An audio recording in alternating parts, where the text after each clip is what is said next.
पाकिस्तान 'ਚ पंजाबी कॉम्प्रैसां दे सब तो वड्डे नैटवर्क पंजाबी नैशनलिस्ट फोरम वालों जी आयां नूं। ਕਰਦਿਸਤਾਨੀਆਂ ਨੂੰ ਪੰਜਾਬ 'ਚ ਬਲੋਚ ਦੀ ਹੈਸੀਅਤ 'ਚ ਰਹਿਣਾ ਚਾਹੀਦਾ ਹੈ, ਬਲਕਿ ਰਹਿਣਾ ਪਏਗਾ। ਕਰਦਿਸਤਾਨੀਆਂ ਦੀ ਬਲੋਚਿਸਤਾਨ 'ਚ ਬਰਾਹਵੀ ਨੂੰ ਨਾਲ ਮਿਲਾ ਕੇ ਬਲੋਚ ਦਾ ਰੂਪ ਧਾਰ ਕੇ ਪੰਜਾਬੀ ਕੌਮ ਦੇ ਖਿਲਾਫ ਸਾਜ਼ਿਸ਼ਾਂ ਕਰਨਾ, ਲੇਕਿਨ ਪੰਜਾਬੀ ਕੌਮ ਦੇ ਰੱਦੇ ਅਮਲ ਦਾ ਨਿਸ਼ਾਨਾ ਬਰਾਹਵੀ ਨੂੰ ਬਣਾਉਣ ਦੀ ਸਾਜ਼ਿਸ਼ ਕਾਮਯਾਬ ਰਹੀ। ਕਰਦਿਸਤਾਨੀਆਂ ਦੀ ਸਿੰਧ 'ਚ ਸਮਾਟ ਨੂੰ ਨਾਲ ਮਿਲਾ ਕੇ ਸਿੰਧੀ ਦਾ ਰੂਪ ਧਾਰ ਕੇ ਪੰਜਾਬੀ ਕੌਮ ਦੇ ਖਿਲਾਫ ਸਾਜ਼ਿਸ਼ਾਂ ਕਰਨ, ਲੇਕਿਨ ਪੰਜਾਬੀ ਕੌਮ ਦੇ ਰੱਦੇ ਅਮਲ ਦਾ ਨਿਸ਼ਾਨਾ ਸਮਾਟ ਨੂੰ ਬਣਵਾਉਣ ਦੀ ਸਾਜ਼ਿਸ਼ ਕਾਮਯਾਬ ਰਹੀ।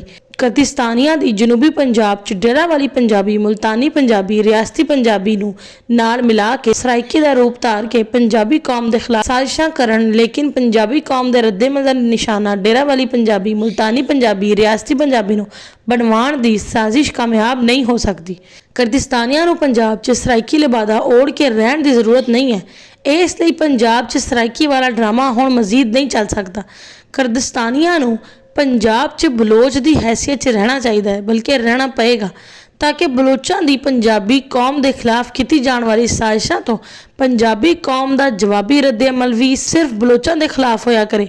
ਕੀ ਕਰਦਿਸਤਾਨੀਆਂ 'ਚ ਬਲੋਚਿਸਤਾਨ, ਸਿੰਧ ਤੇ ਜਨੂਬੀ ਪੰਜਾਬ 'ਚ ਖੋਲ੍ਹ ਕੇ ਬਲੋਚ ਦੀ ਹੈਸੀਅਤ 'ਚ ਪੰਜਾਬੀ ਕੌਮ ਦੇ ਖਿਲਾਫ ਸਾਜ਼ਿਸ਼ਾਂ ਕਰਨ ਦੀ ਹਿੰਮਤ ਨਹੀਂ ਹੈ?